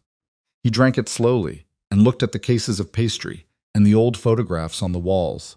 He thought about a teenager walking past this place and feeling something he'd lost sight of for a very long time. He went back the following Saturday and the one after that. He called the Carroll Gardens Learning Center's administrative line in the second week of December and asked about volunteer opportunities. He gave only his first name, Adrian. No last name, no organizational affiliation.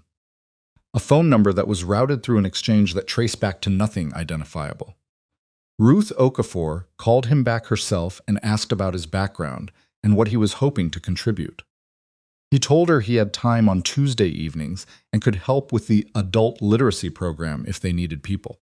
She said they always needed people. He went on a Tuesday in mid-December for the first time. He did not tell Claire. He worked with 3 adults that evening. A man in his 50s relearning to read after a stroke had rewired things. A young woman who'd arrived from another country 3 months earlier and was building English from the ground up. And an older woman named Patricia, who could read perfectly well, but had always had trouble with writing. At 71, she had decided she was done being embarrassed about it. He sat with each of them for 20 to 30 minutes with the same patient attention he would have told you 6 months ago he did not possess. And he learned something in that first Tuesday evening that he could not have learned anywhere in the structure of his professional life. That attention, real attention, was not a finite resource being depleted each time you gave it. It was the opposite. It accumulated, it built something. Claire was not there that Tuesday. She was there the following week, a Wednesday. He was helping Patricia with the letter she wanted to write to her estranged daughter when he heard Claire's voice in the doorway of the adjoining room. She was greeting Ruth Okafor, saying something about the reading materials she'd brought. Her voice carrying the specific warmth it had when she was in a place that belonged to her. He kept his attention on Patricia and the letter. Patricia was trying to write, "I should have said this sooner." The word sooner was giving her trouble. "Sound it out," he said. "Don't think about the whole word, just the first sound." "S," Patricia said. "Right then." He did not look at the doorway. He stayed with Patricia and the word in the specific work of the moment. Somewhere in the room behind him, he heard Claire's voice moving through the space as she settled into her own work.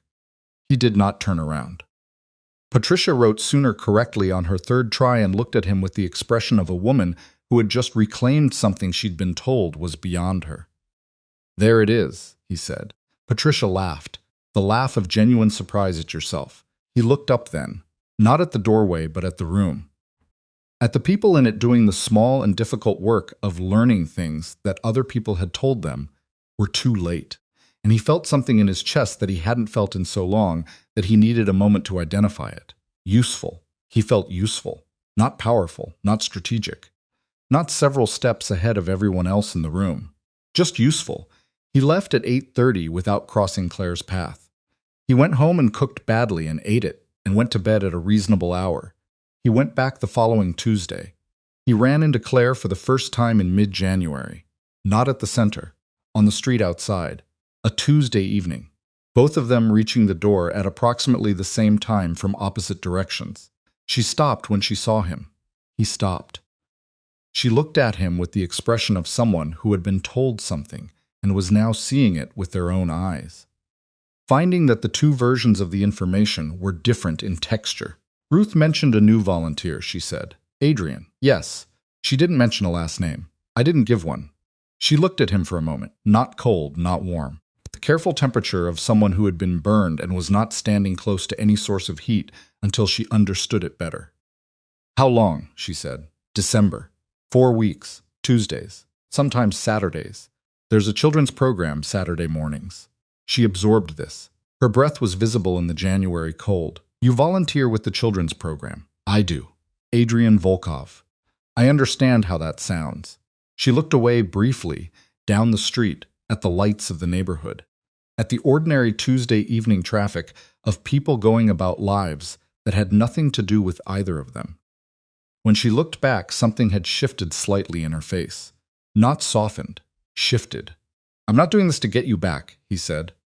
"I'm not here because I thought you'd see me, and I'm not running a strategy, Claire. I know how everything I've done looks like a strategy. I know you have no reason to believe there's a difference." He looked at the door of the building. "I'm here because the first night I volunteered, I sat with a 71-year-old woman who was trying to write sooner and couldn't. And when she finally did, she laughed and I." He stopped. He was not good at this. He had never been good at this, and he was not going to pretend otherwise. "I hadn't been somewhere that felt like something real in a very long time." Claire looked at him. Her hands were in her coat pockets. The blue coat. The one from that Friday evening on the Carroll Garden sidewalk when he'd sat in the car across the street and seen her laugh. "You look different," she said. "I've been sleeping." "That's not what I mean." He didn't try to fill the sentence she'd left incomplete. He waited. "I heard about the Castellano situation." She said not details. "I don't need details." but I heard that something happened, and it was resolved. It was resolved, and after it was resolved, she looked at him carefully. You stayed. I stayed at the center. Yes. She looked at him for another moment. Then she pulled the door open and held it. He understood after a second what the gesture was, and he went in. They worked in separate rooms that Tuesday. They left the building at the same time at 8:30 and stood for a moment on the steps in the cold. There's a coffee place on DeGraw, she said. They're open until 9. He looked at her. All right, he said. They walked to DeGraw Street and sat at a table in the back of a small coffee place with exposed pipes and mismatched chairs. They drank coffee and talked for 40 minutes in the specific way of two people who have been many things to each other and are figuring out what's left. Not easily. Not smoothly. There were pauses that lasted too long. There were things said that didn't land right and had to be walked back. There was one moment when she said something about the Thursday dinners that put his jaw tight in a way he couldn't entirely control. Because the truth she was describing was true and there was no defense of it. And there was also the specific pain of being the person who had caused something you couldn't uncause. But they stayed at the table. They finished the coffee and walked out into the cold. She went toward the subway, and he went toward the car that was waiting around the block. Halfway down the street, she turned and said, "Same time next Tuesday." She went on without waiting for an answer. He stood on the sidewalk for a moment. He was smiling. He noticed this with the slight surprise of a man who has been so long in rooms where smiling communicated weakness. The experience of doing it without calculation had become unfamiliar. He went to his car and went home. The weeks continued to move. February arrived and the city went gray and cold in the way only February could manage. Not dramatically, just relentlessly. A gray so settled it began to feel like weather had given up on having any other ideas. Adrian went to the center Tuesdays and Saturdays. He got better at cooking. Not in the sense of becoming a cook, but in the sense of making food that was edible, and occasionally something more than that. He went to Hartley's on Saturday mornings before the children's program, bought a coffee, sat at the small table, and read whatever he found in the stack of newspapers the owner kept by the door. He and Claire had coffee on DeGraw Street after the Tuesday sessions. Not every Tuesday. Some Tuesdays they were busy or tired, or the timing didn't work. He did not manufacture reasons for it to work. Manufacturing reasons was the old way of operating. He was trying, with the genuine difficulty of a man whose defaults were all strategic, to let things develop at their own speed. He bought groceries himself. The security team followed at distance. That was not something that was going to stop. It was never going to stop. That was the cost of the life he'd built. But he walked through the produce section of the Brooklyn grocery store on Saturdays, choosing tomatoes with the specific bewilderment of a person doing something ordinary for the first time, finding it, against expectations, grounding. He arranged flowers in the penthouse, not because Claire would see them, she wasn't there to see them, but because she had always arranged flowers, and the rooms had looked different with them, more like places people actually lived. He was trying to understand what that had meant to her, the specific work of making a space feel inhabited. He anonymously donated a significant amount of books to the Carroll Gardens Learning Center's library in February, routed through a foundation name that traced back to nothing identifiable. Ruth Okafor sent out an email to all volunteers celebrating the donation. He read it at his desk in the tower and felt something he was starting to get better at identifying. Satisfaction without audience. He sent Claire a text in the third week of February. Not about the center. Not about the Castellano situation. Nothing with an agenda. A photo he'd taken that morning of the Hartley's sign from outside. Early light making it look like something from another era. No caption. She sent back. You went back. He sent. Every Saturday. A pause of a few minutes. Then they make a good apple tart on Saturdays in case you haven't tried it. He hadn't tried it. The following Saturday, he ordered it with the coffee and ate it at the small table.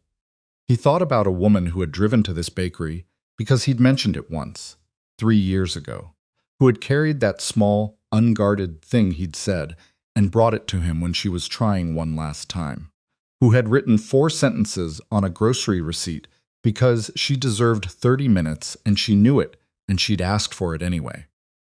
He had told Marcus he wouldn't care if she walked away. He thought about that sentence regularly, not with guilt exactly. Guilt was a feeling that belonged to the moment of the mistake, and he'd moved past the moment. But with the specific awareness of a man who has identified the precise location of a catastrophic error and was using the knowledge of it to build something different. He thought about the 43rd floor conference room and what it would have cost him to lift his eyes from his papers when she appeared in the doorway. Just that. Just to look up. The distance between what had happened and what could have happened was not a chasm. It was not insurmountable terrain or the product of fundamental incompatibility. It was 53 minutes in a lobby, and one sentence said to the wrong person in a room where the door was open. He carried that knowledge the way you carried a scar. Not as an open wound, but as a reminder of exactly where the skin had failed and what it had taken to close. The Saturday before Easter was warm in the specific way of early spring days that arrived before spring had fully committed. Still cool in the shade, genuinely warm in the sun. The city suddenly full of people who had forgotten what it felt like to not brace against the cold. The children's program at the Carroll Gardens Learning Center had organized a reading festival. Ruth Okafor had been planning it since January. Books donated, tables set up in the center's small courtyard. Activities for children and adults both. The neighborhood had been invited. It was the kind of event that the building was exactly the right size for, which meant it overflowed pleasantly into the street and the adjacent sidewalk. It felt like the thing it was supposed to feel like. Adrian arrived at 9 to help set up. He moved tables and carried book boxes and argued mildly with Patricia about whether the chairs should face the garden or the street. Patricia won because Patricia always won, and he moved the chairs. Claire arrived at 9:30. She helped Ruth with the activity tables and organized the children's reading corner with the efficient warmth he had watched her apply to this place for months now. The specific competence of a woman in an environment that was entirely hers. They worked in proximity all morning without making it a thing. That was something they'd gotten better at in the months since January. Being near each other without the specific weight of everything they were being near each other inside of. It was not easy. It was also not as hard as it had been. At noon, the festival was running at full capacity. Children with books, neighbors at tables. Patricia demonstrating to a small audience how to write a letter to someone you should have written sooner. Adrian was at the book station helping a boy of about 8 choose between 2 books on space exploration, arguing earnestly that the one with better photographs was not necessarily the better book for understanding how things actually worked.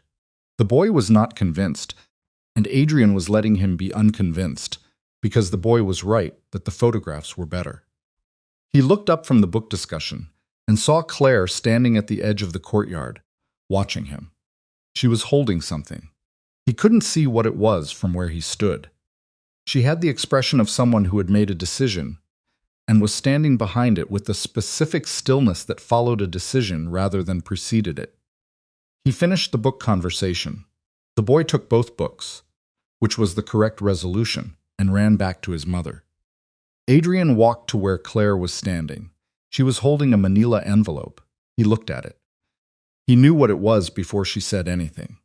Because he had been waiting for it, the way you waited for something you'd been told was coming for months. He had arranged himself to accept it. He had tried to build a version of himself that could receive without breaking. "I never filed them," she said. He looked up from the envelope to her face. The divorce papers. She looked at the envelope in her hands. "I had them for months. My lawyer called twice." She paused. "I kept telling her I needed more time. I told myself I was being cautious," she said, "that I needed to be certain, that I had been certain about things before and been wrong." She looked at him. The morning light in the courtyard made her eyes darker than they were in the center's indoor light, and the early spring sun was on the side of her face. She looked tired in the way of a person who has been honest with herself for a very long time, and the honesty has been costly. "And then I watched you for 4 months.